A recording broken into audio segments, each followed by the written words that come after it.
कर रहे हैं। तो इस लाइव चर्चा का आज का जो विषय है, विचार कहाँ से उत्पन्न होते हैं, कैसे उत्पन्न होते हैं? विचार हमारे अंदर कैसे आते हैं, कैसे उत्पन्न होते हैं?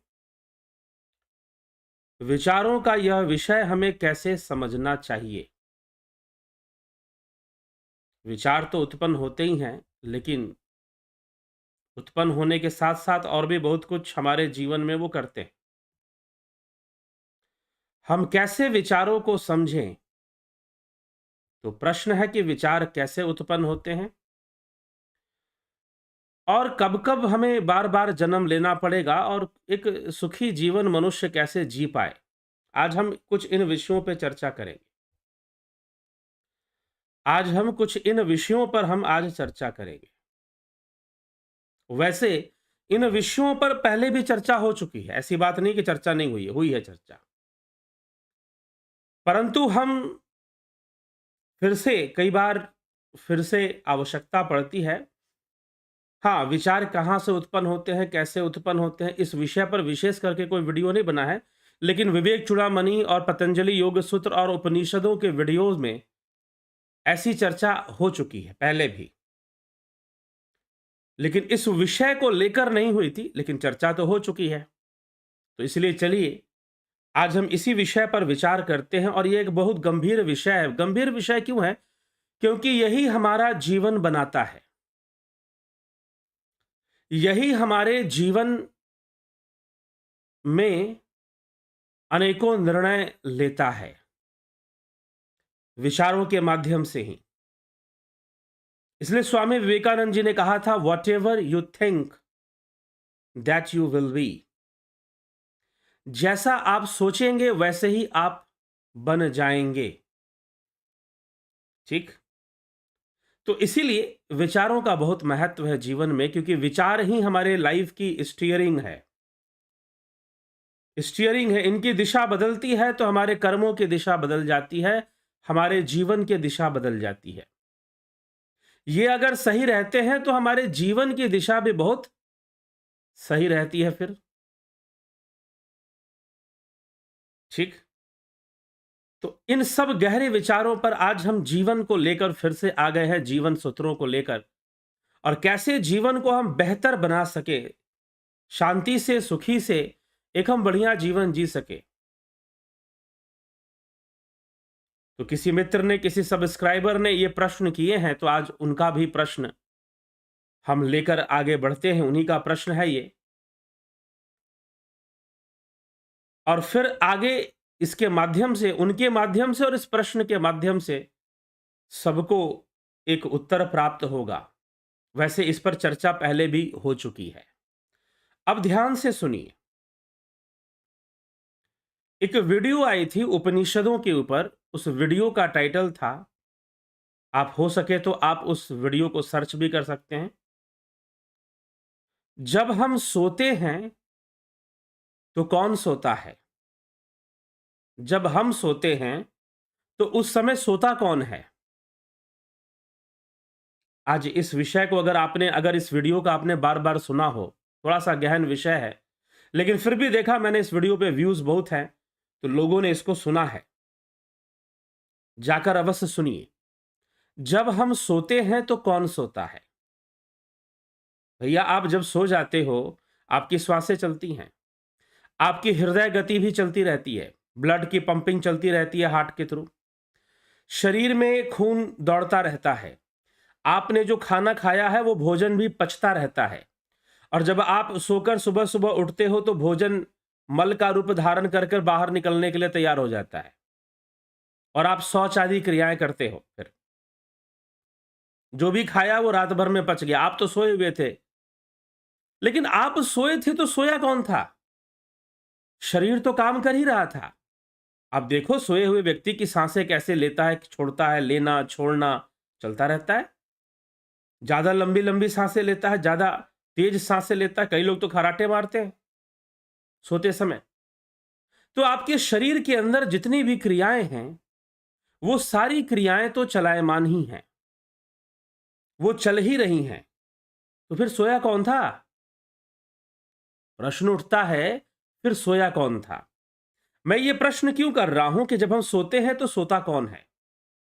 इस पर पूरी वीडियो एक पहले भी बन चुकी है, काफी लोगों ने उसको देखा भी है, लेकिन फिर से आज मैं उसी चर्चा को, चलो मैं उपनिषद के श्लोक पर नहीं जाऊंगा, चर्चा लंबी खिंच जाएगी, लेकिन इस विषय को समझना, उपनिषदों ने इसका उत्तर दिया है और बहुत ही प्रैक्टिकल उत्तर दिया है, बहुत ही प्रैक्टिकल उत्तर दिया है। जब हम सोते हैं तो सोता कौन है? सब काम तो शरीर में चल ही रहा है, हृदय की गति भी चल रही है, रक्त का प्रवाह भी चल रहा है, जो भी शरीर की एक्टिविटीज हैं वो काम कर रही हैं, सब काम कर रही हैं। तो फिर सोया कौन? क्वेश्चन है, हु इज स्लीपिंग देन?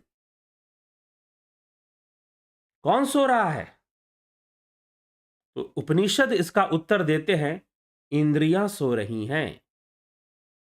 कौन सो रहा है? तो इंद्रियां सो रही हैं। प्रश्न है कि विचारों की सृष्टि कैसे होती है? How thoughts are created.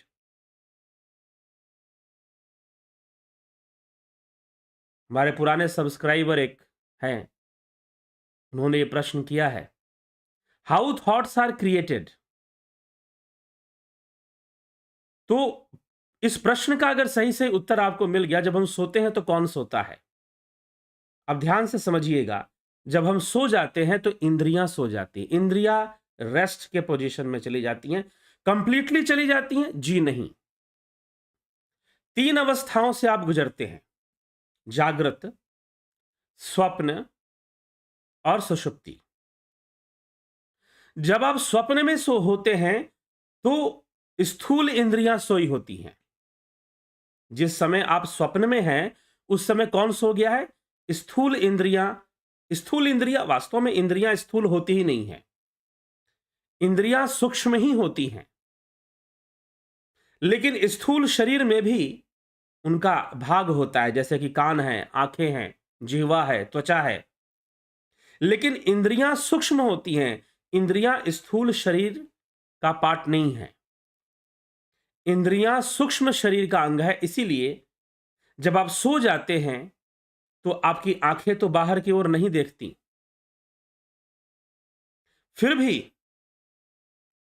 आप बाहर नहीं सुनते, फिर भी अंदर ही अंदर आप स्वप्न देखते हैं, और स्वप्न में भी आप देखते हैं और सुनते हैं, दोनों काम चलता है। डरना भी चलता है, स्वप्न में भागना, दौड़ना, डरना, प्रेम करना, मिलना जुलना, स्वप्न में भी सब कुछ चल रहा है। तो वहां पर इंद्रियां नहीं सोई हैं, वहां पर अभी फिजिकल बॉडी रेस्ट में गया है, लेकिन जो सूक्ष्म शरीर है वो अभी रेस्ट में नहीं गया है। लेकिन सूक्ष्म शरीर है क्या? तो इसके लिए विवेक चूड़ामणि से हमने पहले भी चर्चा ली है। आदि गुरु शंकराचार्य कहते हैं, वागादि पंच, श्रवणादि पंच, प्राणादि पंचर भ्रमामुखानि, ब्रह्ममुखानि पंच, बुद्ध्यादि विद्यापि च काम कर्मणि पुरुषष्टकम सूक्ष्म शरीरम आहु। अर्थात वागादि 5 कर्म इंद्रियां, श्रवणादि 5 ज्ञान इंद्रियां, प्राणादि 5 प्राण और आकाशादि 5 भूत, बुद्धि आदि अंतःकरण चतुष्टय, अविद्या तथा काम और कर्म, यह पुर्यष्टक अथवा सूक्ष्म शरीर कहलाता है। इन 8 अंगों से मिलकर बना कर्मेंद्री, ज्ञानेंद्री, प्राण, भूत, बुद्धि, अंतःकरण चतुष्टय कहने का मतलब अविद्या, काम और कर्म, ये 8। अंतःकरण चतुष्टय एक ही हुआ, उसमें एक ही अंग हुआ, एक कर्मेंद्रिया, ज्ञानेंद्रियां। अब कर्मेंद्रिया 5 हैं, ज्ञानेंद्रियां भी 5 हैं, वो एक अलग बात है। तो प्राणादि पंच, तो प्राण, आकाश आदि 5 भूत, इस सारी की सारी जो इंद्रियां हैं, ये इंद्रियां और कर्मेंद्रिया, ज्ञानेंद्रियां, अंतःकरण चतुष्टय, पंचभूत, अविद्या, काम, कर्म, ये सब 8 मिलकर बनाते हैं सूक्ष्म शरीर को। यह सूक्ष्म शरीर इन तत्वों से बनता है। और स्थूल देह किन तत्वों से बनता है? आप कहोगे हाथ पैर से, जी नहीं, स्थूल देह हाथ पैर से नहीं बनता। स्थूल देह बनता है त्वंग मांस, रुधिर, स्नायु, मेदो, मज्जा, स्थि संकुलम, पूर्णम मूत्र पुरुषाभ्याम स्थूलम निंद मिदम वपु। त्वचा मांस रक्त स्नायु, मतलब नसें, स्नायु का मतलब है नस, जो है नर्वस सिस्टम हमारा। त्वचा मांस रक्त स्नायु मेद मज्जा और अस्थियां, इनसे मिलकर बनता है स्थूल देह। ज्ञानेन्द्रियां कर्मेंद्रिया पंचप्राण पंचभूत अंतःकरण चतुष्टय काम कर्म और अविद्या, इनसे मिलकर बनता है सूक्ष्म शरीर। तो इंद्रियां सूक्ष्म शरीर का अंग है। इंद्रियां सूक्ष्म शरीर का अंग है। मुख्य रूप से इंद्रियां हैं क्या? इंद्रियां किसका पार्ट है? इंद्रियां बुद्धि का पार्ट है। जब हम अंतःकरण चतुष्टय की बात करते हैं तो मन बुद्धि चित्त अहंकार पे हम चर्चा करते हैं, उसमें कहीं पर भी हम इंद्रियों पर चर्चा नहीं करते। जरूरत नहीं है, क्योंकि बुद्धि और इंद्रियां लगभग एक ही तत्व हैं। स्थूल शरीर बनते बनते यह अलग रूप धारण कर लेती हैं, इंद्रियां अपना एक अलग अस्तित्व बना लेती हैं। वास्तव में ज्ञानेंद्रियां जो भी ग्रहण करेंगी वो बुद्धि ही ग्रहण करती है, उसको बुद्धि ही ग्रहण करती है। ठीक, तो अब प्रश्न उठता है कि विचार कब उत्पन्न होते हैं? विचारों की सृष्टि कैसे होती है? इंद्रियां और इंद्रिय जगत,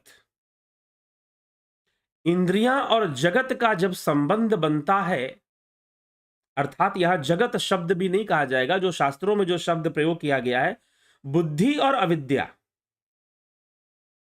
बुद्धि और अविद्या, क्योंकि इंद्रियां अविद्या पैदा करती हैं, विद्या नहीं पैदा करती।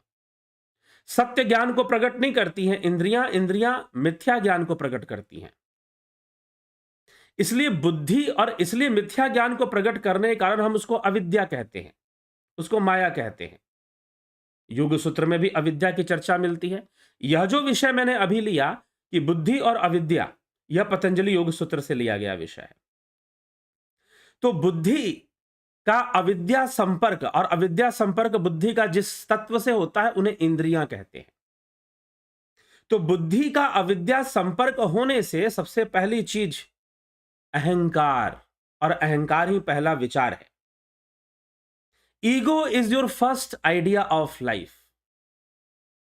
ईगो जो है वो आपका फर्स्ट आइडिया ऑफ लाइफ, जीवन का सबसे पहला थॉट है वो ईगो। आई एम, मैं हूं, द फीलिंग ऑफ मैं हूं,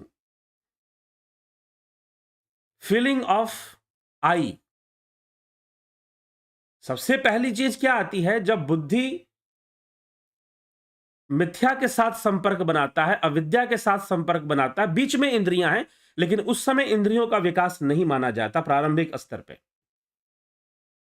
तो उस समय जो पहला आइडिया डेवलप होता है, फर्स्ट नोशन, ये जन्म होता है, यहां पर विचारों का जन्म हो रहा है।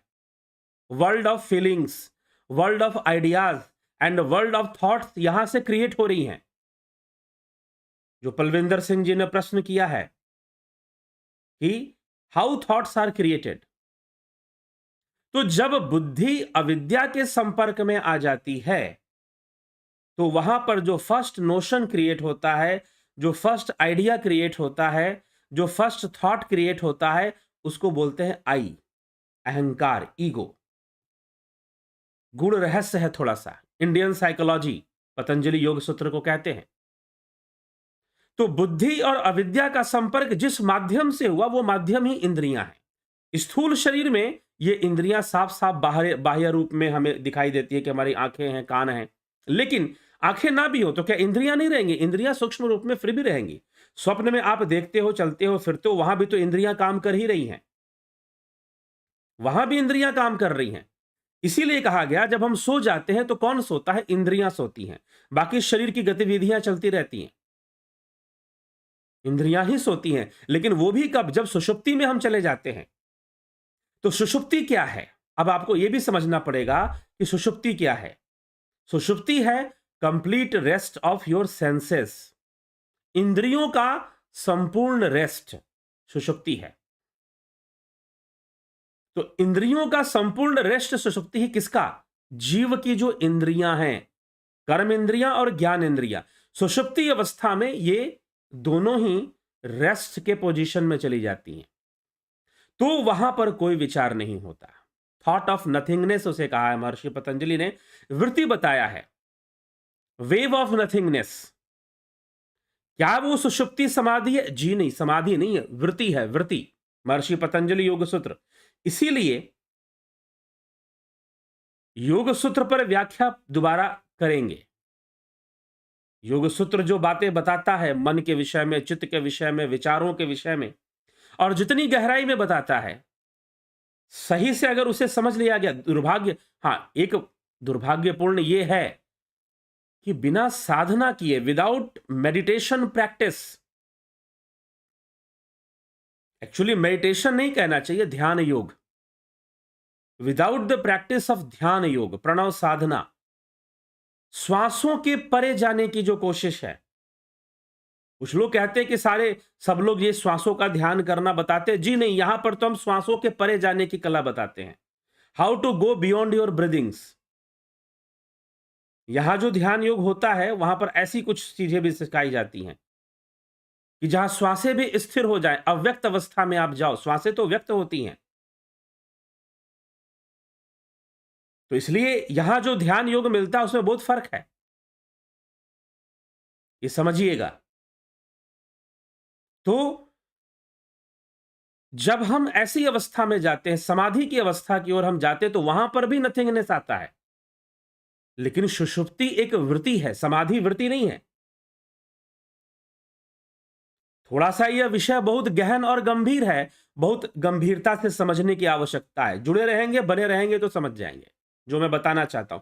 क्योंकि कई बार साधना की अनुभूतियों को, कई बार मुझे लोग कह देते, अब मुझे जिन महानुभाव ने मुझसे यह प्रश्न किया, उन्होंने कहा कि आप अपनी साधना की अनुभूति से बताइए, और मैं यहां पर साधना की अनुभूति से ही बता रहा हूं। यह अनुभव का विषय है, और जिन लोगों ने ध्यान योग का कोर्स कई लोगों ने किया, और जिन्होंने भी ईमानदारी से अभ्यास कर रहे हैं, कई लोग हैं। अब तो हम साप्ताहिक ध्यान योग जिन्होंने कोर्स कंप्लीट कर लिया है, उनके लिए साधना का भी व्यवस्थाएं चल रही हैं। कोरोना अगर डिस्टर्ब नहीं करता है तो ध्यान केंद्र भी खोले जाएंगे, ध्यान योग केंद्र भी, कोशिश रहेगी, इसके लिए प्रयासरत रहा जाएगा। तो हमें यह बात समझनी है। पहले तो आप सुषुप्ति को समझिए। जब सुषुप्ति आती है तो इंद्रियां सो जाती हैं। स्वप्न अवस्था में अब सुषुप्ति कितनी देर के लिए आती है? ज्यादा से ज्यादा 20 मिनट।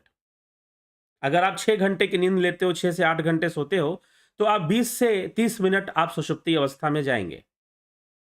बाकी आप स्वप्न अवस्था में रहेंगे, ल्यूसिड स्टेट में आप रहेंगे, और उस ल्यूसिड स्टेट में आप थोड़ा सा ज्यादा सबकॉन्शियस, ज्यादा मतलब उसमें कॉन्शियसनेस डाउन अप डाउन होता रहता है, एक वेव चलती रहती है, अप डाउन होता रहता है।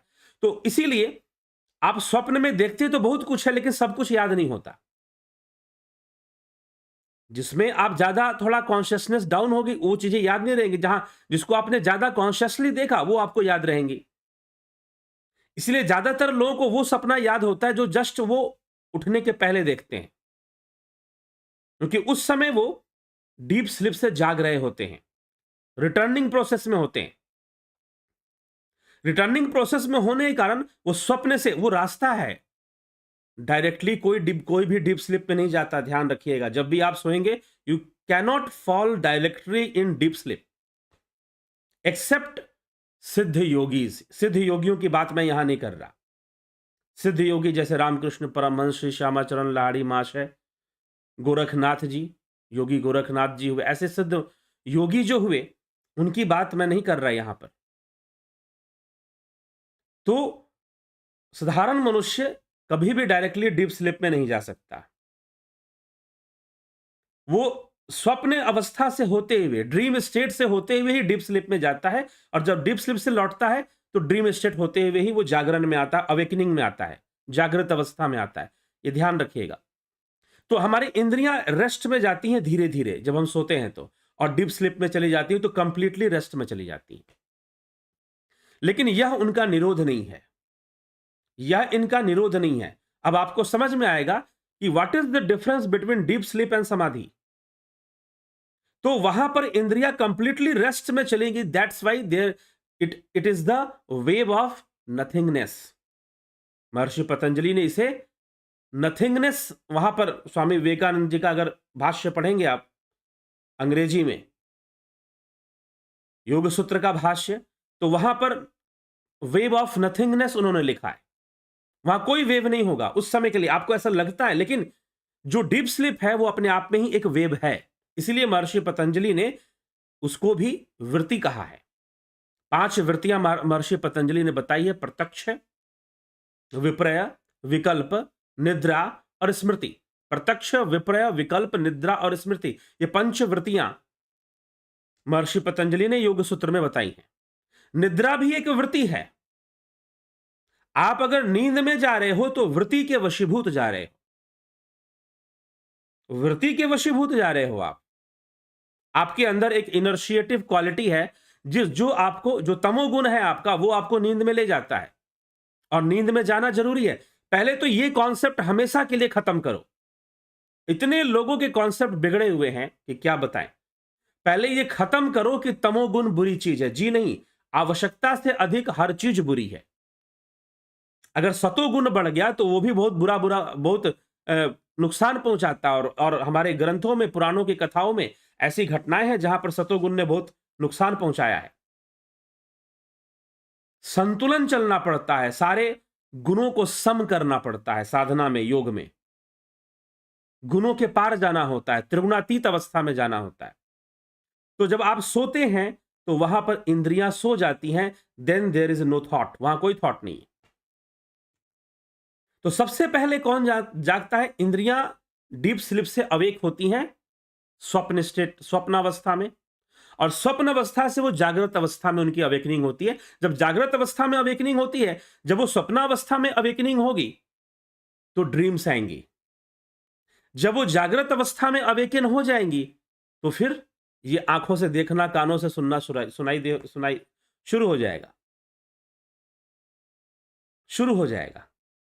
ठीक है, तो ये इस तरह से ये प्रोसेस, स्लिप का प्रोसेस चलता है। तो इंद्रियां रेस्ट में चली जाती, इसलिए वहां पर कोई थॉट नहीं होता। तो थॉट्स कहां क्रिएट होते हैं? जब इंद्रियां एक्टिव होती हैं, जब सेंसेस, अब सेंसेस को आप विवेक चूड़ामणि से समझिए।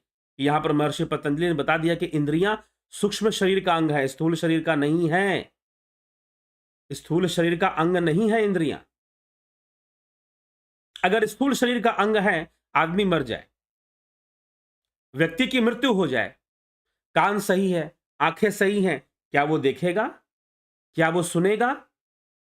आंख तो सही है, स्थूल आंखें तो सही हैं, कान भी सही है, नाक भी ठीक है, त्वचा भी ठीक है, तो क्या वो, उसकी इंद्रियां काम करेंगी? स्थूल शरीर तो लगभग कम से, चलो ठीक है, हो सकता है हार्ट फेल हो गया हो, लीवर खराब हो गया हो, जिसके कारण मृत्यु हो रही है, लेकिन आंख तो ठीक है ना। अरे भाई, लीवर खराब है, देखना तो चाहिए उसको। चलो पेट काम नहीं करेगा, लेकिन देख तो सकता है ना, सुन तो सकता है ना, तो सुनता क्यों नहीं, देखता क्यों नहीं? तो ये आंखें इंद्रियां नहीं है, ये कान इंद्रियां नहीं है, ये त्वचा इंद्रियां नहीं है। तो इंद्रियां सूक्ष्म रूप में, इंद्रियों का वास कहां पर है? बुद्धि में है, बुद्धि में है। तो जैसे ही बुद्धि क्रियाशील होती है, क्रियाशीलता बुद्धि में कैसे आता है? तो पुरुष के संसर्ग से, प्रकृति का माना गया है। उस चेतन से ही सब कुछ बना, उस चेतन ने ही 2 रूप बनाए और उन दोनों रूपों को मिला दिया। तभी कहा गया जड़ चेतन गुण दोषमय विश्व किन्न करतार। अब यहां पर जड़ शब्द को भी लोग नहीं समझते, जड़ क्या चीज है। लोग समझते हैं जड़ मतलब वो क्रियाशील नहीं। जी नहीं, प्रकृति ही क्रियाशील है, लेकिन जड़ है, उसका मूल स्वरूप जड़ है। और जड़ का मतलब होता है मूल। जड़ का मतलब ये नहीं कि एकदम जड़ है, पत्थर के समान ही जड़ का। अरे भाई, पेड़ों की जड़ होती है, वृक्षों की जड़ होती है। क्यों वहां पे जड़ शब्द का प्रयोग हो रहा है? जड़ का एक ही अर्थ होता है मूल। जो प्रकृति, इस स्थूल जगत का मूल प्रकृति है, वो सूक्ष्म प्रकृति है। जड़ का मतलब ये नहीं है कि हाँ, उसके अंदर तीनों गुण है, सतोगुण। जड़ वस्तु में तीनों गुण है, सतोगुण, रजोगुण, तमोगुण। तो क्रियाशीलता, जब रजोगुण है तो क्रियाशीलता तो आएगी ना, क्यों नहीं आएगी क्रियाशीलता फिर? तो यह भी एक समझना चाहिए। तो बुद्धि जब एक्टिव फॉर्म में होती है, तो वो इंद्रियों को प्रोजेक्ट कर देती है और इंद्रियां फिर काम करती हैं। इंद्रियां परसीव करती हैं, और जब इंद्रियां परसीव करती है तो जो फर्स्ट इंप्रेशन है, जो फर्स्ट थॉट है, जो बलविंदर सिंह जी ने पूछा कि हाउ थॉट्स आर क्रिएटेड, तो जो पहला जो थॉट है, जो फर्स्ट आइडिया है, द आइडिया ऑफ आई, वह ईगो का आइडिया है, वह अहंकार का आइडिया है। वो पहला विचार जो उत्पन्न होता है, वो फर्स्ट विचार है कि मैं हूं, आई एम। अहंकार उत्पन्न हुआ सबसे पहले, और वो एक बेस बन जाता है, वो जड़ बन जाता है वहां पर। यहां पर जड़ कहने का मतलब बेस, मूल, आधार, वो फर्स्ट है। उसका पहला वर्चस्व होता है, उसी का पहला वर्चस्व होता है, और उसके बाद अविद्या का प्रसार बढ़ता है। अविद्या का प्रसार बढ़ता है और फिर नए नए आइडियाज शुरू होते हैं। तो पहले सूक्ष्म, और फिर यह जीव स्थूल रूप में आना शुरू हो जाता है। अविद्या में वो जितना इन्वॉल्व होते जाता है, जितना इन्वॉल्व होते जाता है, वो स्थूल रूप में आना शुरू हो जाता है। फिर वो स्थूल देह भी धारण करता है, फिर वो जन्म मरण के चक्कर में भी फंसता है। और वो कब तक? जब वो आइडिया ऑफ आई जब तक उसका बना हुआ है। हमारा सबसे पहला विचार कौन था? अगर आप पूछोगे किसी भी जीव के लिए, उसका सबसे फर्स्ट थॉट क्या रहा होगा, तो that was the idea of I. मैं हूं, मैं हूं। इसीलिए महर्षि पतंजलि ने, ये पतंजलि योग सूत्र से मैं आपको बता रहा हूं, लेकिन ये अनुभव का भी विषय है। सिंपल रूप में हर व्यक्ति जो बात समझ सकता है, उसके आधार पर मैं आपको जागृत, स्वप्न, सुषुप्ति का उदाहरण लेके बता रहा हूं कि सुषुप्ति अवस्था में जाते हैं और फिर वहां से वापस आते हैं तो क्या होता है, याद कीजिए।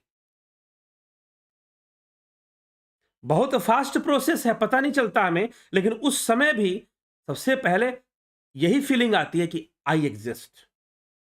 उसके बाद दूसरी फीलिंग्स आती हैं।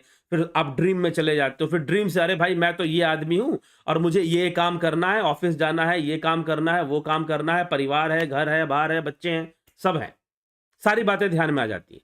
सुषुप्ति अवस्था में कुछ भी ध्यान नहीं रहता, लेकिन संस्कार रूप में सारी चीजें रहती हैं। तो सुषुप्ति अवस्था एक वासना है, एक वृत्ति ही है जीव की,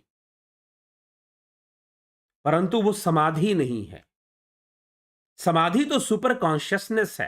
अब समाधि कैसे जाएगा? जैसे जो लोग ध्यान योग करते हैं, जो लोग ध्यान योग करते हैं, वो ध्यान योग करते हुए प्रणव साधना करते हैं। प्रणव साधना में उनको बताया जाता है स्टेप वाइज स्टेप कैसे गहराई में उतरना है, सूक्ष्म अवस्था में कैसे उतरना है, और फिर वो एक ऐसी अवस्था का अनुभव करने लग जाते हैं जहां पर जैसे ये श्वासें आ ही नहीं रही हैं, सम हो रही हैं, और उसमें हार्ट बीट भी स्लो हो जाएगी। जब हम सुषुप्ति में जाते हैं तो हमारी हार्ट काम करता रहता है, फेफड़े भी काम करते रहते हैं, शरीर की चीजें काम करती हैं। लेकिन ध्यान की अवस्था में ये श्वासें भी स्थिर होने लग जाती हैं, फोकस इतना बढ़ जाता है।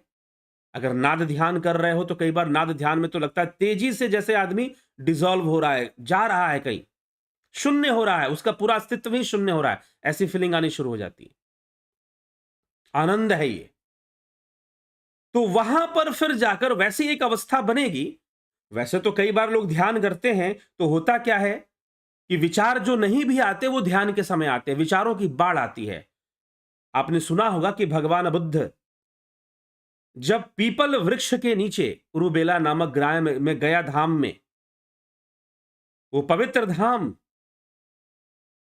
जहां पर भगवान विष्णु ने भगवान रामचंद्र जी ने कभी तर्पण किया था, ठीक उसी स्थान पर देखिए बुद्ध को भी ज्ञान हुआ तो किस स्थान पे हुआ? तो बुद्ध वहां जब पीपल वृक्ष के नीचे जब ध्यान करने बैठे तो पहला सामना उनका मारा, मारा जो है, मारा मतलब यहां माया ही समझिए, विचारों का जो साम्राज्य है, कर्म संस्कारों का साम्राज्य, वृत्तियां, वो अपनी पूरी सेना लेकर आक्रमण करता है। साधकों के जीवन में ऐसा होता है, निश्चय रूप से होता है। आपको उतने विचार नहीं आते, लेकिन कुछ लोग कहते हैं, मुझसे पूछते हैं कि जब भी हम ध्यान करने बैठते हैं तो इतने विचार आते हैं, इतने विचार आते हैं कि पहले कभी नहीं आए ऐसे विचार, और ऐसे-ऐसे विचार आएँगे जो हम कभी नहीं सोचते, वो ध्यान में आ जाएँगे। विचारों की बाढ़ आ जाती है, पूरा परेशान हो जाते हैं हम। और कई बार तो विचारों में ही खो जाते हैं, जितनी देर बैठे रहते हैं विचारों में ही खोए रहते हैं, पता नहीं मन कहाँ-कहाँ घुमाता है। जी हाँ, ये रहस्य है, लेकिन वही अभ्यास करते-करते, लेकिन फिर वो एक भाई साहब उन्होंने बताया कि भाई जी, कभी-कभी ध्यान में बैठे-बैठे मैं इतनी गहराई में उतर जाता हूं कि कोई विचार भी नहीं होता, श्वासें भी नहीं होती, और समय का भी पता नहीं चलता। समाधि जैसी स्थिति बननी शुरू हो जाती, तब आपको पता चलेगा रेस्ट। वहां पर भी चित्तवृत्ति निरोध होने के कारण, महर्षि पतंजलि ने जो लिखा है चित्तवृत्ति निरोध होने के कारण, बुद्धि जो है वो रेस्ट के पोजीशन में चली जाती है, इंद्रियां रेस्ट में चली जाती हैं।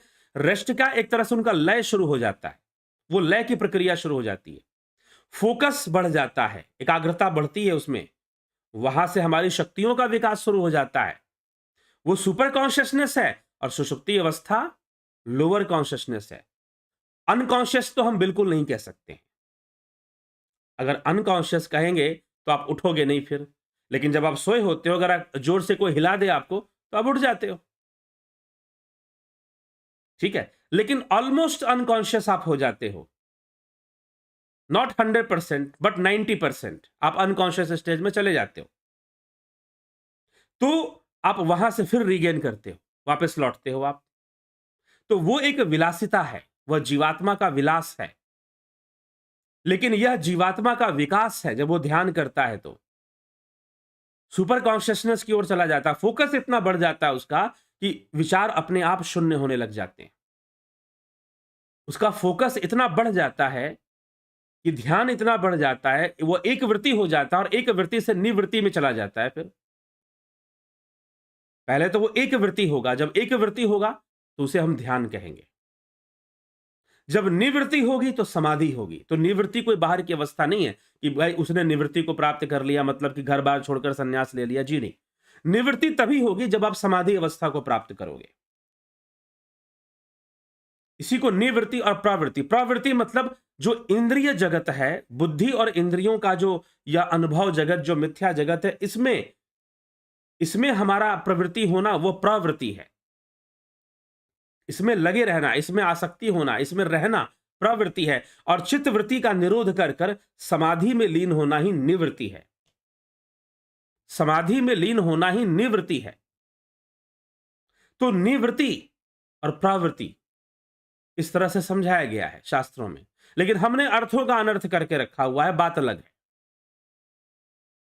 तो निवृत्ति मतलब समाधि अवस्था में चले जाना निवृत्ति है। तो जब हम वैसी अवस्था में पहुंचते हैं तो दिमाग बिल्कुल हल्का हो जाता है। जो लोग ध्यान योग करते हो बोलते हैं बिल्कुल हल्के हो गए, विचार शून्य हो गए, श्वासें भी रुकने लगी, रुक गई, एक एक मिनट, दो दो मिनट तक रुक गई, और बड़े आराम से बैठे हुए हैं। कोई तकलीफ नहीं है, कोई बल नहीं लगाया, कोई श्वासों को रोकने के लिए कोई ताकत नहीं लगाया, अपने आप रुकने लगी, अपने आप ही श्वासें रुकने लगी। ऐसी अवस्था में पहुंच गए तो वहां पर भी फिर वही अवस्था बनती है, लेकिन सुषुप्ति और इसमें यह विलासिता नहीं है, यह प्रवृत्ति नहीं है, यह निवृत्ति का मार्ग है। लेकिन सुषुप्ति अवस्था में तो प्रवृत्ति है, वो हमारे वश में नहीं है कि हम डीप स्लीप में अपनी मर्जी से पड़े रहें, जी नहीं। लेकिन ये अवस्था योगी ध्यान करते करते अपनी इच्छा से उन अवस्थाओं में जा सकता है, और जाकर दिव्यता का अनुभव कर सकता है, और बहुत कुछ, क्योंकि वो वहां पर संपूर्ण चेतन होता है। ये तो अवचेतन की ओर हम चले जाते हैं जब हम सोते हैं तो, लेकिन समाधि की ओर जब हम जाते हैं तो अति चेतन की ओर चले जाते हैं, सुपर कॉन्शियसनेस की ओर। उसमें ज्ञान का भंडार खुल जाता है, प्रकृति अपने सारे रहस्यों को खोल देती है उस अवस्था में, ज्ञान का भंडार उसमें खुल जाता है समाधि की ओर जाने से। ठीक है जिज्ञासुओं, तो वहां पर भी विचार शून्यता आ जाएगी, वहां पर भी आप जीरो हो जाएंगे थॉट्स में,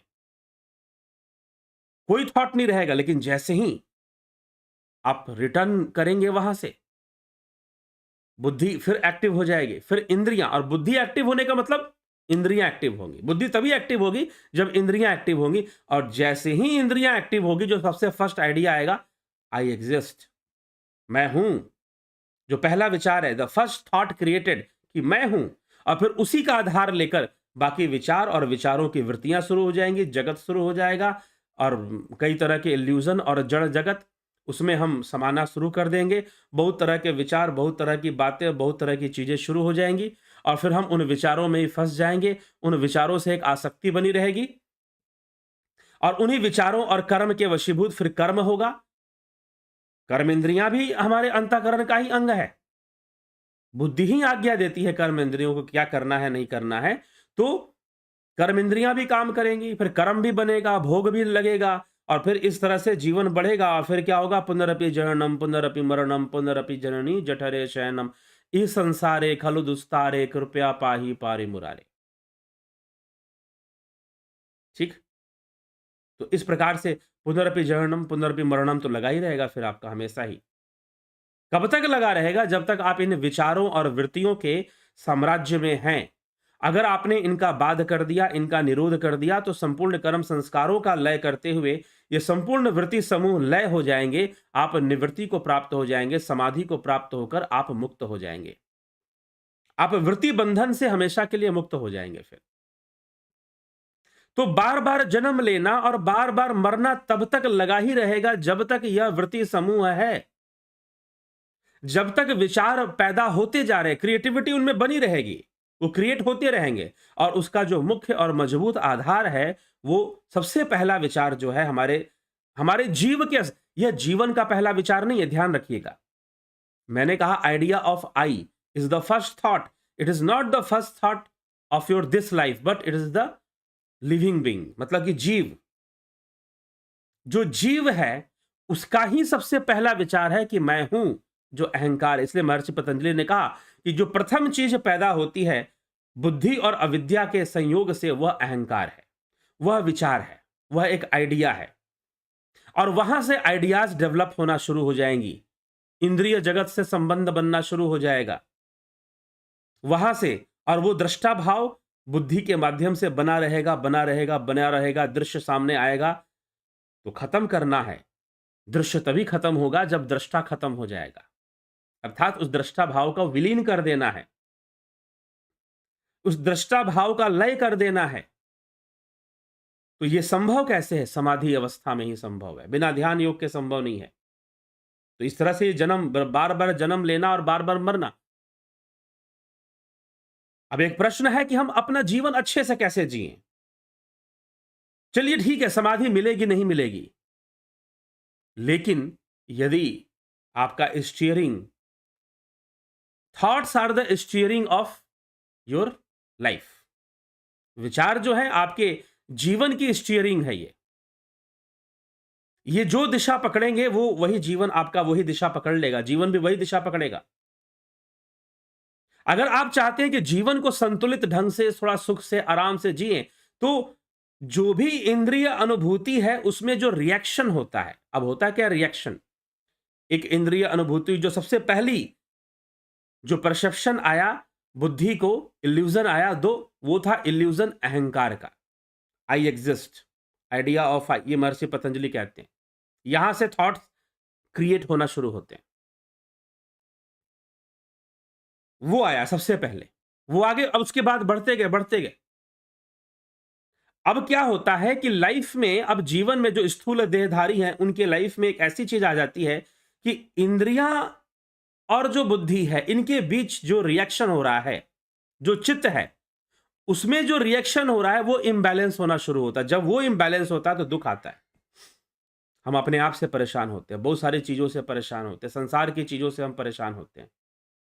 किसी ने कुछ बोल दिया, तुरंत हम अंदर से हिल जाता है, उसने मेरा अपमान कर दिया, किसी, अनेकों रिएक्शंस होने शुरू हो जाएंगे, अनेकों रिएक्शन। और वो जो रिएक्शंस हैं हम उसके बंधन में होते हैं, वही प्रकृति है। हम प्रकृति, क्रिया और प्रतिक्रिया से ये प्रकृति है। क्रिया और प्रतिक्रिया इन दोनों का सम्मिलित नाम प्रकृति है। एक्शन और रिएक्शन दोनों का एक नाम प्रकृति है। तो जब ये चलेगा, रिएक्शंस चलती रहेंगी, उन रिएक्शन पे हमारा कोई कंट्रोल नहीं है, हमारा फोकस भी नहीं है। तो अब जरूरी है कि आप ध्यान योग करिए, अपना फोकस बढ़ाइए, और फोकस बढ़ाकर एकाग्रता को प्राप्त होजिए, ध्यान में लीन हो जाइए और अपने थॉट्स को कंट्रोल कर लीजिए। Control your thoughts.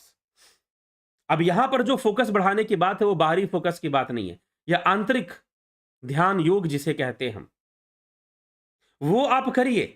ध्यान योग आप करिए, अच्छे से साधना आप करिए ध्यान योग, तो फिर आप निश्चय ही अपने विचारों को, अपने वृत्तियों को, अपने फीलिंग्स को, इन सारी चीजों को अपने कंट्रोल में ले आ पाएंगे।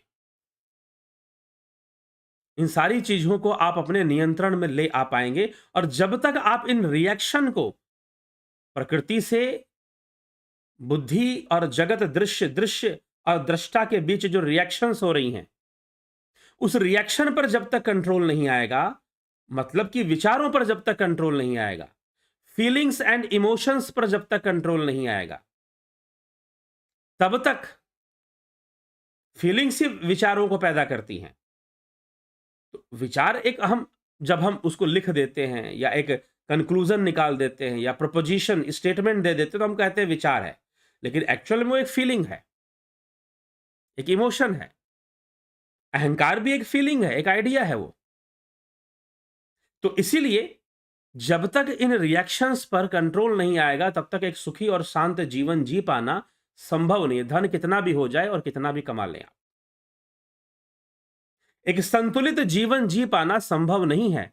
एक अच्छे से जीवन अगर जीना है तो चलिए हम समाधि को प्राप्त करेंगे, नहीं करेंगे, पूर्णतः हम अपने चित्तवृत्ति का लय करेंगे, नहीं करेंगे, निरोध होगा, नहीं होगा, लेकिन यदि आप ध्यान योग करते हैं तो कम से कम यह जीवन तो जरूर सुधरेगा। कम से कम यह जीवन तो जरूर ही सुधरेगा, यह निश्चित है। आर्ट ऑफ लिविंग तो आपको आ ही जाएगा। और कई तरह के रिएक्शंस को कंट्रोल करना, व्यर्थ की कई बातों को नकारना, नहीं तो हम, और कर्म सिद्धांत को समझ लेता है व्यक्ति, जीवन को समझ लेता है, तो एक शांति से जीवन जीता है। नहीं तो अनावश्यक महत्वाकांक्षाएं, जीवन में कई लोग अनावश्यक महत्वाकांक्षाएं पालकर बैठे हुए कि ये अब उसके लिए अनेक प्रकार से वो उपाय करते हैं कि कैसे करोड़ जल्दी आए, कैसे बहुत बड़ा बंगला, बहुत सारी चीजें, पूरी दुनिया पे मेरा कंट्रोल आ जाए। लगे हुए हैं लोग, आज तक लगे हुए हैं कि दुनिया को हम अपने कंट्रोल में ले लें। उसी का परिणाम है जो आप ये सब देखते हैं, रशिया, यूक्रेन और नेटो कंट्रीज और ये सब क्या है, फॉर्मूला लोग यूज करते हैं, फॉर्मूलाज लगा रहे हैं कि कैसे पूरे वर्ल्ड को अपने कंट्रोल में लिया जाए। अगर ले भी लिया तो ज्यादा देर तक नहीं रख पाओगे, क्योंकि ये प्रति क्षण बदलने वाला यह प्रकृति, यह संसार प्रत्येक क्षण परिवर्तित होता रहता है, तो किसका कंट्रोल चलेगा? इतिहास बन जाएगा, जो भी करोगे सब इतिहास बन जाएगा, कुछ भी रहने वाला नहीं है यहां पर। तो प्रकृति के रहस्य को समझते हुए शांति से जीवन जी पाए, जरूरी है कि वो ध्यान योग करे, सुखद जीवन जी पाए, शांत जीवन जी पाए, डिस्क्रिमिनेशन पावर को बढ़ा पाए, अपने इमोशनल रिएक्शंस और फीलिंग्स की जो रिएक्शन है उसे कंट्रोल में ले आ पाए, तो उसकी प्रोडक्टिविटी भी बढ़ जाएगी। जो भी वो काम कर रहा है, अगर क्रिएटिव वर्क में है तो ज्यादा बेहतर क्रिएटिव वर्क कर पाएगा वो, क्योंकि अब वो अपने मन को नियंत्रण में रख पाता है, अपने थॉट्स को, अपने इमोशंस को, अपनी फीलिंग्स को अपने कंट्रोल में रख पाता है। इसीलिए बहुत बड़ा काम कर पाएगा, नहीं तो नहीं कर पाएगा। तो इसीलिए एक सफल जीवन जीने के लिए, एक अच्छा जीवन जीने के लिए, एक सुखद और शांत जीवन जीने के लिए, हाँ ठीक है, प्रारब्ध से हमें मिलेगा जो भी मिलना है, अमीरी हो, गरीबी हो, परिवार हो। कई लोग हैं धन से बहुत संपन्न है लेकिन बेचारे परिवार नहीं बसा पाए, या बसा भी तो किसी न किसी कारण से टूट गया, तलाक हो गए, या जो भी घटनाएं घटी हों। अनेकों परिवारों की ऐसी कहानियां हैं, अनेकों परिवारों के। तो प्रारब्ध से मिल रहा है, लेकिन फिर भी यदि आप ध्यान योगी हैं, यदि आप ध्यान योग में रत रहते हैं, तो निश्चय ही आप प्रकृति के रहस्य को समझते हुए अपना जीवन बहुत ही बेहतर तरीके से जी पाएंगे। यह है, इसीलिए ध्यान योग का कोर्स इसीलिए हम चलाते हैं। ध्यान योग का कोर्स 14 मार्च से शुरू होगा। प्राकृतिक चिकित्सा जो ध्यान योग में बहुत सहयोगी है, ध्यान योग आप करें, क्योंकि कई लोगों की उम्र हो जाने पर या शरीर का अस्वस्थ होने के कारण, मोटा होने के कारण, शरीर में अधिक वसा होने के कारण या कोलेस्ट्रॉल बढ़ जाना और कई इम्प्योरिटीज बढ़ जाती हैं, टॉक्सिक्स बढ़ जाते हैं बॉडी के अंदर, तो डिटॉक्सिफिकेशन होना चाहिए। प्राकृतिक चिकित्सा से डिटॉक्सिफिकेशन होता है, इसलिए प्राकृतिक चिकित्सा का भी कोर्स चलता है। तो 14 मार्च से यह कोर्स जो है शुरू होगा। आप ज्वाइन करना चाहते, हाँ, ये सशुल्क होता है, पता है सबको। कुछ लोग कभी-कभी कहते हैं कि आप इसको निःशुल्क कर दीजिए। यूट्यूब पर कुछ चैनल मैंने देखे, एक बाबा जी हैं यूट्यूब पर, वो प्रवचन करते हैं, इधर-उधर की बातें बहुत समझाते रहते हैं, लेकिन जब उनको गीता सुनाना होता है तो कहते हैं कि नहीं, गीता का कोर्स करो, और उसके लिए वो फिर पेमेंट भी लेते हैं उसके लिए वो फिर पेमेंट भी लेते हैं। लेकिन इस चैनल पर आपको गीता, विवेक चूड़ामणि, योग सूत्र सब निःशुल्क प्राप्त हो रहा है। क्यों? क्या वो गलत करते हैं? अगर वो गीता का कोर्स करवा रहे हैं और पेमेंट भी ले रहे हैं, तो मुझे तो बिल्कुल नहीं लगता गलत कर रहे हैं, क्योंकि इन सभी विषयों को गंभीरता से ग्रहण करना चाहिए। चलते फिरते नहीं, मजाक नहीं है। योग सूत्र मजाक नहीं है, विवेक चूड़ामणि मजाक नहीं है कि कभी ये वीडियो सुन लिया, कभी वो वीडियो सुन लिया। एक रैंडमली वीडियोस आपको मिलती हैं यूट्यूब के ऊपर कई बार। तो जो उसको ग्रहण करना चाहते हैं वो गंभीरता से ग्रहण कर लें। नहीं तो नहीं जी, कोई टेस्टिंग नहीं है कि चलो थोड़ा सा टेस्ट करके देख लेते हैं, मजा आएगा तो आगे बढ़ेंगे, नहीं तो छोड़ देंगे। मजे लेने वाली चीज नहीं है, सीधी सी बात। और ध्यान योग तो ऐसा विषय है कि बेकार है। अगर आपने कुछ आधा अधूरा सीख लिया तो उल्टा नुकसान कर देगा आपका। फायदा क्या होगा फिर? कई लोग मेरे पास फोन करते कि हमारी एनर्जी ब्लॉकिंग की प्रॉब्लम है, तो यहां पर एनर्जी ब्लॉकिंग फील होता है, हमने कुंडलिनी जागरण किया था तो यहां एनर्जी ब्लॉकिंग होती है, तो वहां एनर्जी ब्लॉकिंग होती है, कर लो ध्यान योग। कितने लोग ऐसे आए, उन्होंने ध्यान योग कोर्स किया और उनकी ये प्रॉब्लम भी सॉल्व हुई। तो ध्यान योग का कोर्स ऐसा नहीं है, चालू कोर्स नहीं है ये कि आप थोड़ा सा देख लिए, चलो जी आज थोड़ा सा देख लेंगे, फ्री में तो है, क्या दिक्कत है, कल देख लेंगे, फिर 1 हफ्ता बाद, 2 महीना बाद देख लेंगे, फ्री में तो है ही, क्या मिले, फ्री में दोबारा मिल जाएगा, बार-बार मिल जाएगा। नेवर, बिल्कुल नहीं। इसीलिए यह सशुल्क है, ₹2 इसका शुल्क होता है। आप संपर्क कीजिए, इसको ज्वाइन कीजिए अगर ध्यान योग करना है तो। इसके इंपॉर्टेंस को समझिए। आपको हीरा दे दिया जाए, आपको पता ही नहीं कि हीरा मिला है, मैं इससे बहुत कुछ कर सकता हूं, इज्जत ही नहीं कर पाएंगे आप उसका। इसलिए ये गंभीर विषय है। ध्यान योग तो इसका नाम ही ध्यान योग है, तो स्वाभाविकता है गंभीरता से करने का विषय, गंभीरता से करने का विषय। अभी किसी ने मुझसे कहा कि आप शास्त्र, सनातन धर्म को समझने के लिए जो जरूरी शास्त्र है आप पढ़ाइए। नहीं, इसके लिए भी हम कोर्स लाएंगे।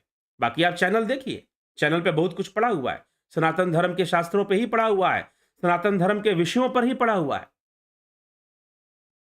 लेकिन एक कंप्लीट प्रिपरेशन जिसको कहते हैं, तैयारी, आप अपने आप में सनातन धर्म के प्रचारक बनिए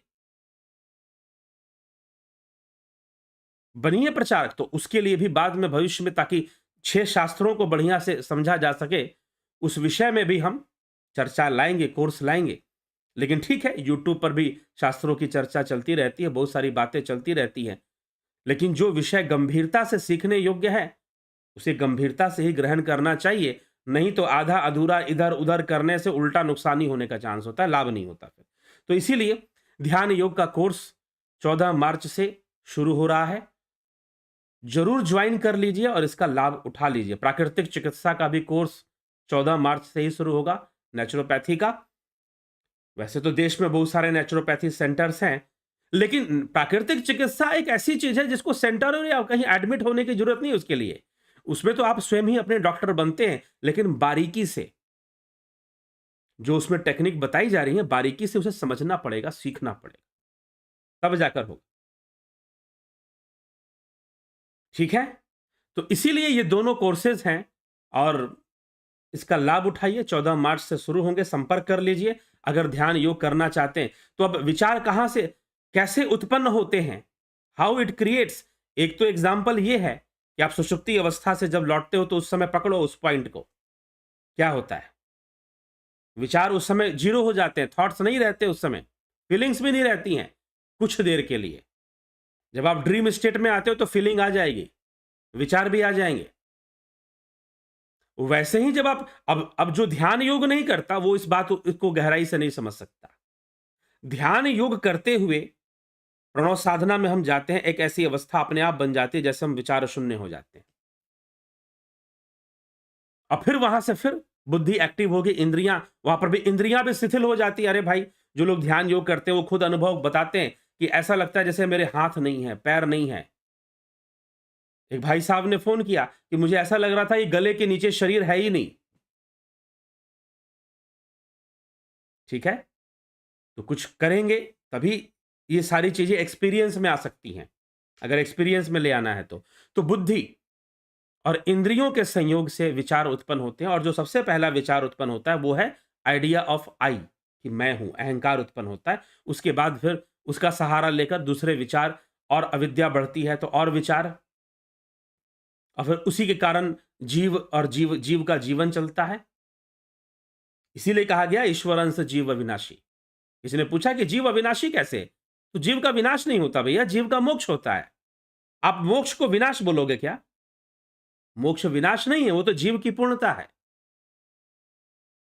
वह तो जीव की पूर्णता है। तो ये बात समझनी है। चलिए आपके कमेंट्स देख लेते हैं, टिप्पणी भी देख लेते हैं। तो इस तरह से क्रिएशन ऑफ थॉट्स काम करता है। सविता नायक जी, विक्रम सिंह जी। और रही बात समझने की बात, जहां तक समझने की बात है, तर्कों से समझ में यह विषय नहीं आएगा, साधना करनी पड़ेगी, ध्यान योग करना पड़ेगा, तभी यह विषय समझ में आएगा, ऐसे समझ में नहीं आएगा।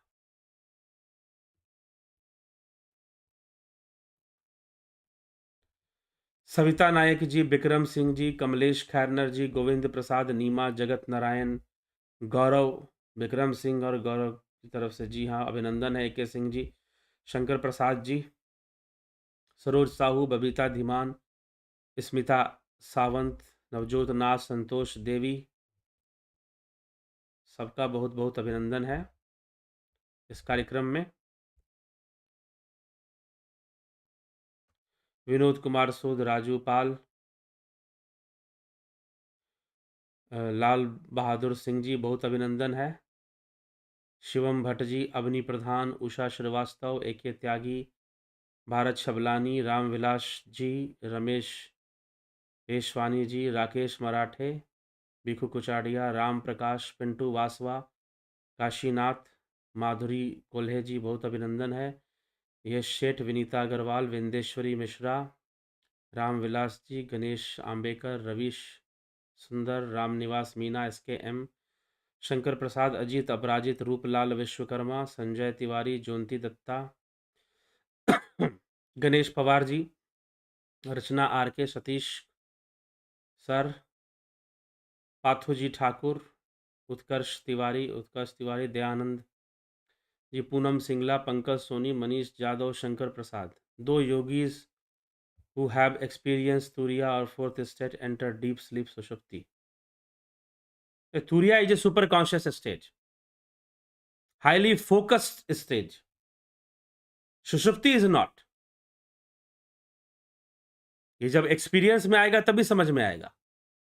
जब आप निर्विचार अवस्था में ध्यान करते हुए निर्विचार अवस्था में चले जाते हैं तो वहां पता चलता है कि भाई वो अवस्था आप डायरेक्ट उसका परसेप्शन करते हैं, वो सुषुप्ति नहीं है, वो सुषुप्ति नहीं है, फिर वो ध्यान है। उसका जो एक्चुअल डिफरेंस है वो अनुभव से। इसीलिए मांडुक्य कारिका में तो विशेष रूप से इसका एक 2-3 श्लोक ही इसी विषय पर लिखे हैं योगी गौड़पाद ने, सुषुप्ति और समाधि के ऊपर। क्या अंतर है दोनों में? बहुत भारी अंतर है। अरे समाधि पहुंचते पहुंचते सिद्धियों का विकास हो जाता है, सुषुप्ति में किसी को सिद्धि मिली आज तक? That is the state of super consciousness. आपकी जो सेंसेस हैं, पहले सेंसेस डेवलप होती हैं। जब आप ध्यान योग करते हो, साधना करते हो, तो सेंसेस डेवलप होती, इतना डेवलप हो जाती हैं कि वो फिजिकल बाउंड्री को क्रॉस कर जाती हैं। मतलब जो ये आंखें नहीं देख सकती वो हम देखते हैं, जो कान नहीं सुन सकते वो सुन सकते हैं। तो पहले तो कॉन्शियसनेस इतना डेवलप होती है कि वो सेंसेस को एक्स्ट्राऑर्डिनरली डेवलप कर देती है।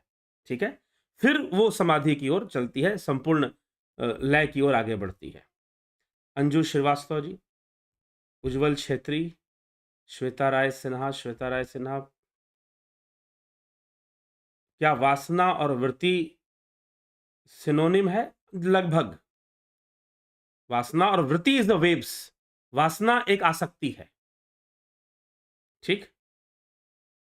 गंभीर सा पंकज, उस वृत्ति में जो हमारी हमारी जो इन्वॉल्वमेंट है, जो पैशन है हमारा वृत्ति में, जो वृत्तियां जो बताएगी प्रत्यक्ष प्रमाण, प्रत्यक्ष विपर्य विकल्प निद्रा स्मृति, ये जो वृत्तियां बताई गई, प्रमाण विपर्य विकल्प निद्रा स्मृति, तो ये इन वृत्तियों में जो हमारी इन्वॉल्वमेंट है, हमारी जो हैबिट्स हैं, जो आसक्ति है, वो वासना है।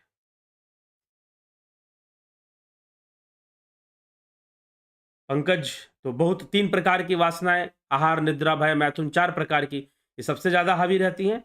सविता नायक जी, मगन सुथर जी, हरीश डंगवाल जी, विनोद कुमार शर्मा, रविशंकर चौहान, बाबू भाई मकवाना, जलाराम रायका, मानस ज्ञान, संजय केदार जी, उर्वशी द्विवेदी, मनीष जादव और विष्णुचंद्र मौर्य, प्रसाद पवार पाटिल, हेमराज बैरवा, अफंता प्रोडक्शन, अभय पांडे जी, बहुत अभिनंदन है। अभय दुबे जी, बहुत अभिनंदन।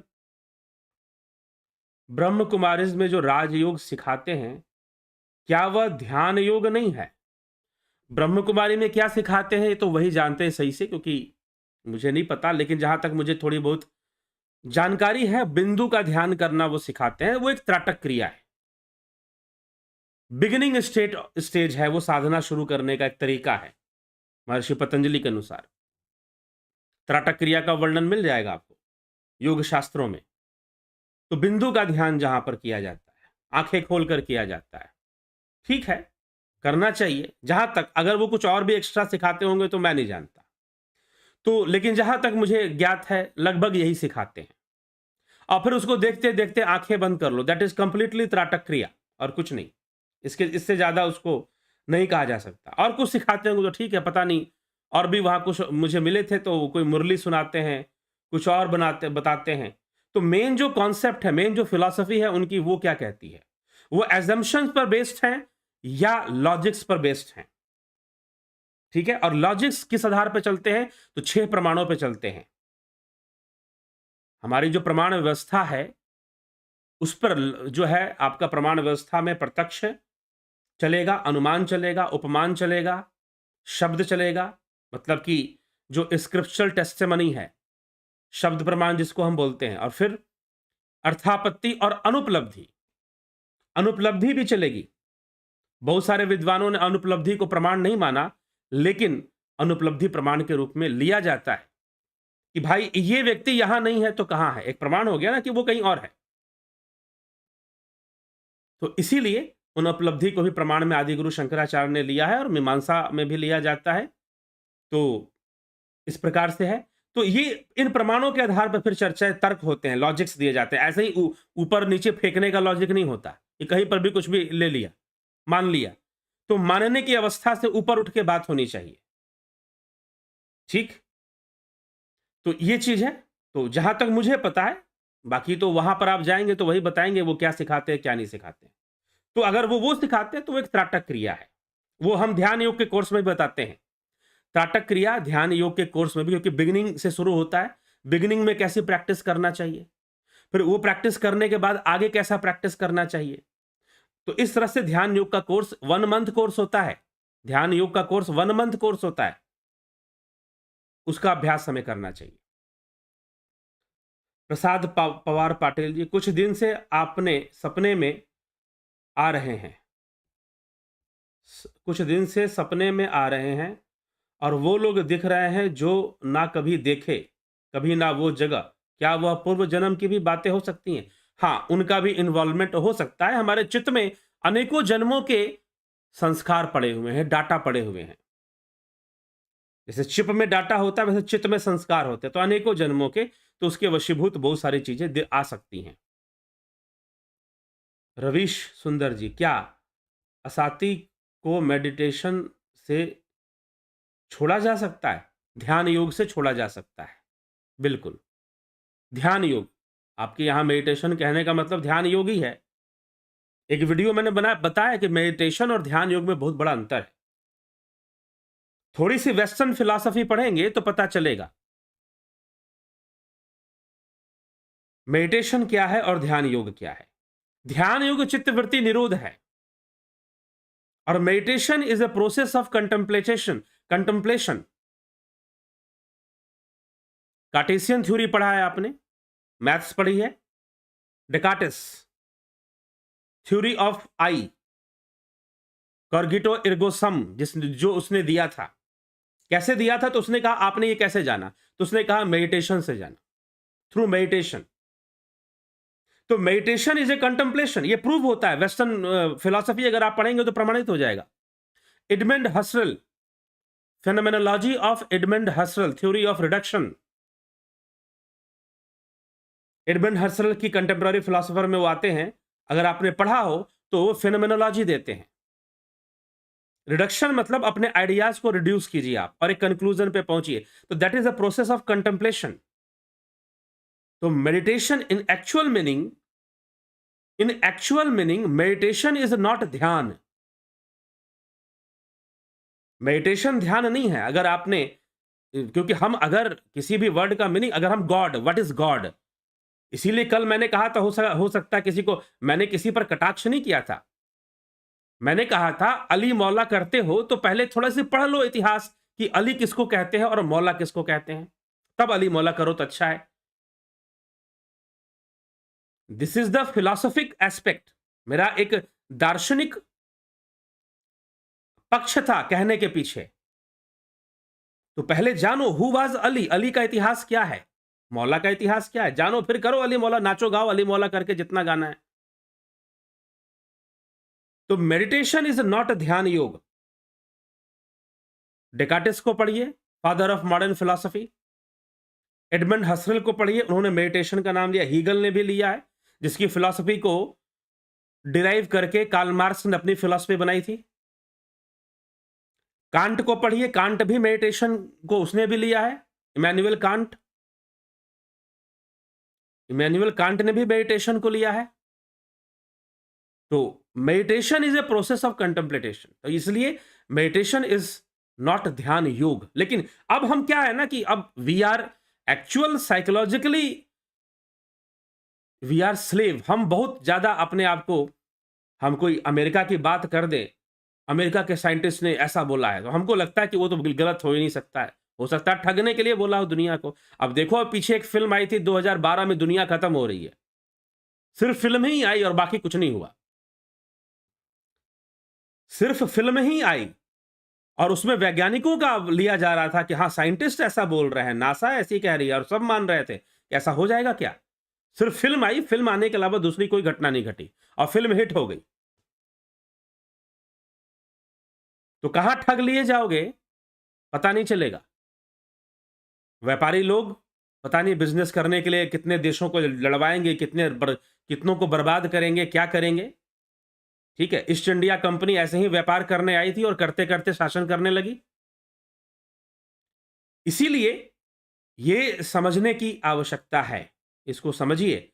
इसलिए meditation is not a perfect work. थोड़ा सा ज्यादा समय ले लिया मैंने, लेकिन मैंने क्लियर कर दिया, meditation is not a perfect word. इसलिए मैंने प्रूफ के साथ, अगर मैं ऐसे ही बोल देता कि सब लोग मेडिटेशन बोलते हैं, श्री श्री जी भी मेडिटेशन बोलते हैं, फलाने गुरु जी भी मेडिटेशन बोलते हैं, वो गुरु जी भी, सबसे बड़ी समस्या यही है भैया कि दर्शन का ज्ञान नहीं है। ना वैदिक दर्शन के लोगों को ज्ञान है, और वेस्टर्न तो छोड़ ही दो। यहां पर सब हमने अपने गुरुजी से सीखा और गुरुजी ने शास्त्र पढ़ने के लिए मना कर दिए। गुरुजी ने यह कह दिया शास्त्र तो भ्रमित करते हैं।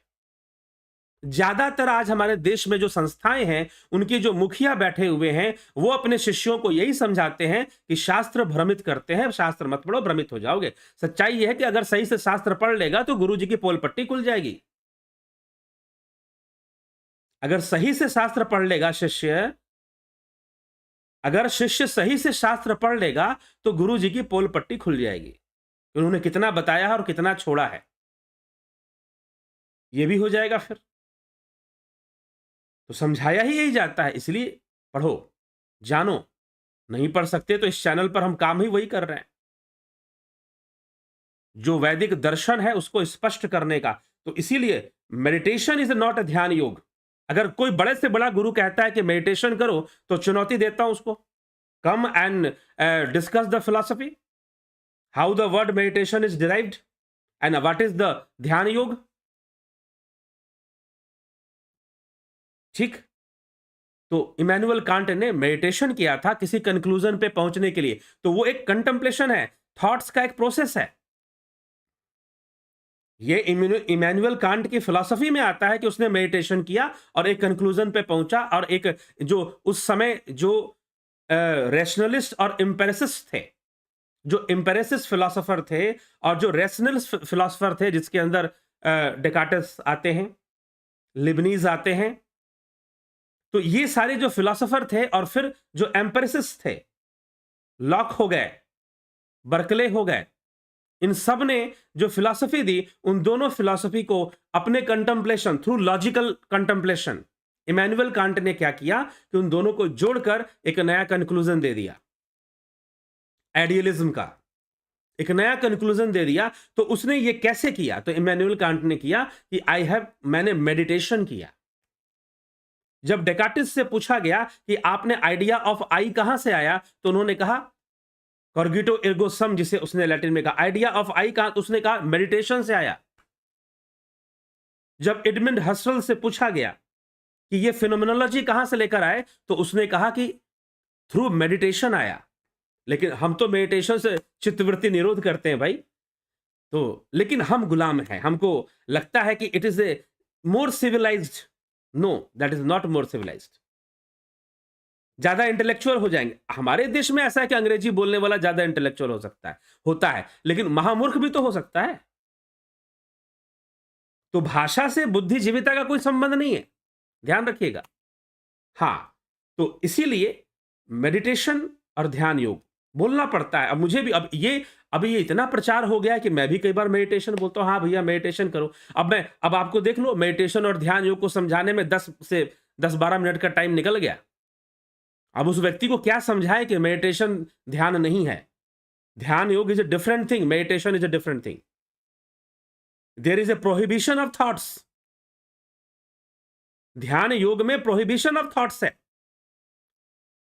और मेडिटेशन में कंटेम्पलेशन ऑफ थॉट्स है। वहां पर किसी एक फिक्स लॉजिक पर पहुंचने के लिए कई विचारों को मिलाकर विचार किया जाता है, सोचा जाता है, गहन चिंतन किया जाता है। हाँ, गहन चिंतन ये शब्द सही है मेडिटेशन के लिए। Meditation is a deep contemplation. Meditation is not ध्यान योग। Go through the western philosophy, you will get the answer. ठीक है। प्रसाद पवार पाटिल जी,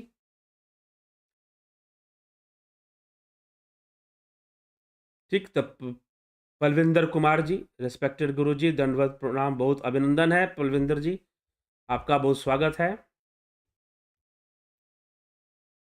तो क्या चल रहा था?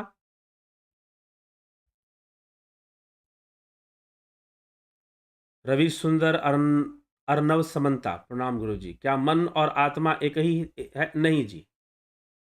अर्नव समंता जी, बिल्कुल ध्यान की उपलब्धि आप कोर्स कर ध्यान की उपलब्धि हेतु ही वो कोर्स है। पूनम वर्मा जी, ऑफलाइन ध्यान योग कैसे कर सकते हैं आपके साथ? ये अभी संभव नहीं है, लेकिन जिन्होंने ऑनलाइन किया है वो भी बहुत लाभान्वित हुए हैं और बहुत लाभ उठाया है। और फिर वो ऑनलाइन भी आजकल हम लोग धीरे धीरे ग्रुप मेडिटेशन जिन्होंने कर लिया है, ध्यान योगा कोर्स जो कंप्लीट हो गया, उनके लिए ग्रुप मेडिटेशन धीरे धीरे शुरू कर रहे हैं ऑनलाइन में ही। अभी थोड़ा प्रतीक्षा कीजिए, आप संपर्क कर लीजिए, जहां भी आप रहती हैं बता दीजिए। जब ऑफलाइन शुरू होगा तो ऑफलाइन आपको बताया जाएगा। कोशिश करेंगे दिल्ली मुंबई जैसे शहरों में ऑफलाइन कार्यक्रम शुरू करें, क्योंकि वहां पर सब लोग आते हैं और कई बार कोर्स अटेंड, काफ़ी लोगों ने कोर्स ऑस्ट्रेलिया से, यूएस से, कनाडा और आपके यूरोपियन कंट्रीज से भी कई लोगों ने कोर्सेज ज्वाइन किए हैं, दुबई से भी कई लोगों ने कोर्सेज ज्वाइन किए हैं। तो इसीलिए सबका संपर्क, ज़्यादातर लोग कहते हैं कि मुंबई में हो तो अच्छा है, तो देखा जाएगा इन फ्यूचर, अभी कोई इसका निश्चय नहीं है, होगा तो बताया जाएगा आपको। तो ऑफलाइन में अभी टाइम है, ऑनलाइन करना है कर लीजिए। रवि सुंदर जी, क्या इस कलयुग में ऐसा करना पॉसिबल है? कलयुग से इसका क्या रिलेशन, ये बता दीजिए।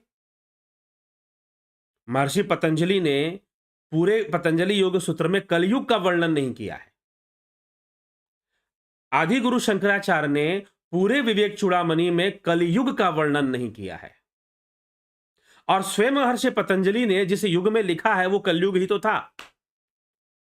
यहीं पर आ जाती है थोपने वाली बात, अरे भाई ये तो कलयुग है, इसमें थोड़ी ना हो पाएगा, इसमें तुम ये सब करो ही मत। तो पहले ही बंदा सोच लेगा ये तो कलयुग है तो करो ही मत, कोशिश ही छोड़ देगा, फिर वो ट्राई भी नहीं मारेगा कि चलो करते हैं कुछ। इसलिए मैंने कहा अगर कलयुग है भी तो कोशिश तो करो, जीवन तो कम से कम समाधि नहीं मिलेगी, जीवन तो सुधरेगा, जीवन तो सुधरेगा। तो पूरे पतंजलि योग सूत्र, पूरे जो है मांडुक्य कारिका और और विवेक चूड़ामणि में आदि गुरु शंकराचार्य ने कलयुग शब्द का प्रयोग नहीं किया कि भाई कलयुग है तो तुम ध्यान मत करो। और महर्षि पतंजलि स्वयं कलयुग में उन्होंने अपने पतंजलि योग सूत्र की रचना कलयुग में की है। उनको लिखना चाहिए था कलयुग है, ये नहीं चलेगा इस टाइम। कहां से ले आते हैं इतनी बुद्धिजीविता। रामविलास जी, ध्यान योग में कोई दिक्कत होगा तो कैसे हेल्प लेंगे, बात कीजिए, संपर्क में बने रहिए। ज्यादातर लोग जिन्होंने ध्यान योग कोर्स किया है रहते हैं संपर्क में। प्रसाद पवार जी, भगवान कृष्ण कहते हैं किसी को भी भजो अंततः वह भक्ति प्रार्थना मुझ सोर्स के ही पास आएंगी और फलीभूत मुझसे होंगी, तो अतः मूर्ति पूजा भी सही है। प्रारंभिक, अगर आप योग की बात करेंगे तो प्रारंभिक अवस्था में छठे अध्याय श्रीमद् भगवद गीता में छठे अध्याय में भगवान ने ध्यान योग की चर्चा की है। सीधे होकर बैठना चाहिए, ध्यान योग करना चाहिए, शनय शनय अभ्यास को बढ़ाना चाहिए। उसके बाद भी भगवान ने कहीं कहीं पर ध्यान योग की चर्चा की है। जो नहीं कर सकते वो कहीं से भी शुरू हो जाए, ठीक है, मूर्ति का भी ध्यान करो, ठीक है, ध्यान ही शुरू होना है, योग ही शुरू होना है। और रही बात कृष्ण ने, इसीलिए गीता को पूरा समझिए। किसी एक श्लोक को पकड़कर यह मत दावा कीजिए कि कृष्ण ने यह कहा, कृष्ण ने बहुत कुछ कहा है। क्या बाकी बातों को कैंसिल कर देंगे क्या? बाकी बातों को कैंसिल कर दिया जाए फिर, अगर आप ये कहते हैं कृष्ण ने ये कहा और भगवान ने तो ये कहा, ये अन्य अपि देवता भक्ता यजंता श्रद्धा अन्विदा ते अपि मामेव कंते यजंते अविधि पूर्वकम। जी हां, किसी भी देवता को भजते हुए तुम मेरा ही, मुझे ही भज रहे हो, परंतु यह अविधि पूर्वक है। यह भी तो कृष्ण ने कहा है, यह अविधि पूर्वक तुम कर रहे हो, जो कर रहे हो वो अविधि पूर्वक कर रहे हो। ठीक, तो विधि पूर्वक क्या है? विधि पूर्वक उस परमधाम की यात्रा, उस अव्यक्त की यात्रा, उस अव्यक्त को अव्यक्त में चले जाओ, ध्यान योग में चले जाओ। कौन सा कोर्स लेने से अच्छा होगा? कौन सा कोर्स? तो ध्यान योग का कोर्स है। उसमें 2 मेंबरशिप है, सन एंड जुपिटर। जो सन करते हैं वो ध्यान योग सीखते हैं, जो जुपिटर ज्वाइन करते हैं ध्यान योग के साथ स्पिरिचुअल हीलिंग भी सीखते हैं।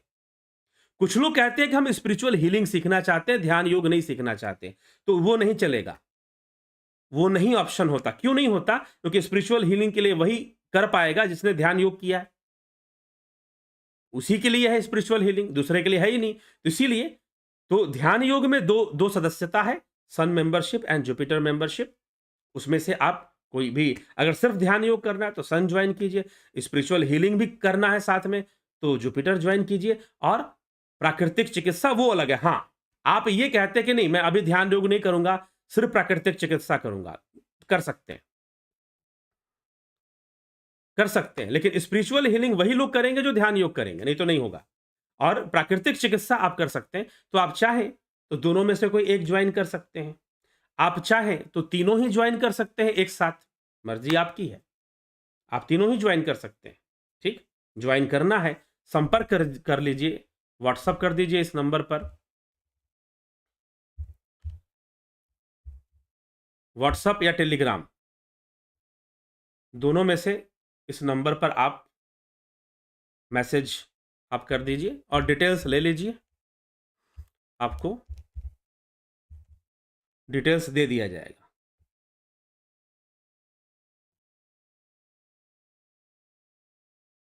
ठीक।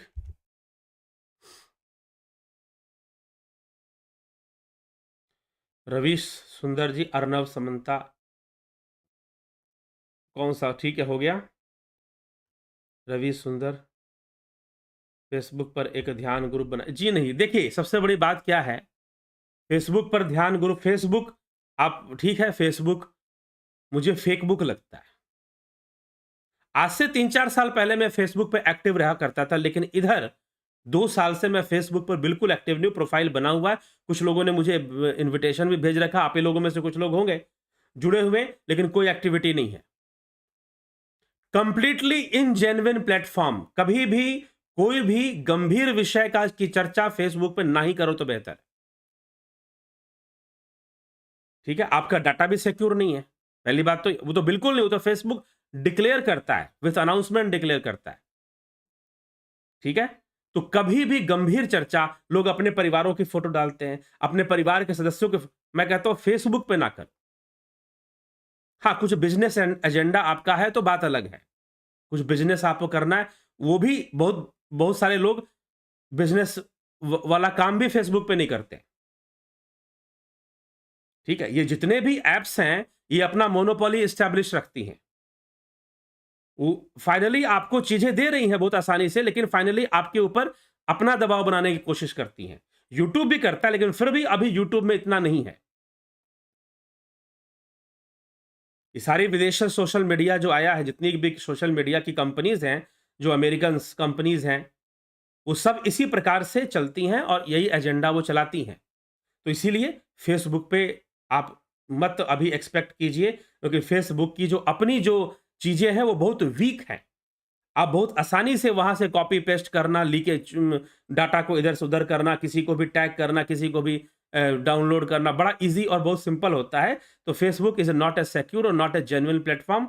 तो फेसबुक पर नहीं है। व्हाट्सएप पर ध्यान योग ग्रुप बनाइए जी? नहीं, नहीं बना सकते। ध्यान ग्रुप व्हाट्सएप पे भी नहीं बन सकता है। हाँ, आप कोर्स कर लीजिए, तो आपको एक कांटेक्ट में हमेशा रखा जाएगा। जो लोग कोर्स करते हैं, उनको रेगुलर ध्यान योग, ऑनलाइन ध्यान साधना की प्रैक्टिस करवाने का कार्यक्रम शुरू हो रहा है धीरे-धीरे। जिन्होंने कोर्स कर लिया है, उनके लिए, हर व्यक्ति के लिए नहीं। जो लोग कोर्स कर चुके हैं, उनकी मैं बात कर रहा हूँ, ठीक है? तो जो कोर्स कर लेंगे, उनको ही फिर उस कांटेक्ट में रखा जाता है, उस ग्रुप में रखा जाता है। ठीक है, इसी के साथ विराम देंगे। अर्नब समंता, रजनीश बर्फानी जी, कल जो है फिर 9 बजे हम रामचरितमानस पे चर्चा चल रही है। तो रामचरितमानस में कथा भी है और बहुत तरह के विचार है। मानस रोग, गोस्वामी तुलसीदास जी ने मानस रोगों की चर्चा की है, मन के रोगों की चर्चा भी की है। आएगा चलते-चलते, अभी तो कई प्रकार की चीज़ें उसमें आ रही हैं, तो कल भी हम चर्चा करेंगे इन सभी विषयों पर और आगे बढ़ेंगे। मानस की चर्चा, लेकिन बहुत अच्छा प्रश्न था और गंभीर प्रश्न था, तो मैंने सोचा कि इसकी चर्चा होनी चाहिए, इसलिए आज यह विषय लेकर आए। तो बहुत-बहुत आभार आप सभी का। जुड़े रहें, बने रहें। कोर्स ज्वाइन करना चाहते हैं, गंभीर हैं और गंभीरता से वाक़ई में कुछ सीखना चाहते हैं, जानना चाहते हैं, तो ज़रूर ही आप कोर्स ज्वाइन कर लाभ उठाइए। ठीक है, प्रसाद पवार पाटिल जी, बहुत-बहुत अभिनंदन है आप सभी का। तो विराम देते हैं, कल मिलते हैं 9 बजे लाइव चर्चा में फिर से।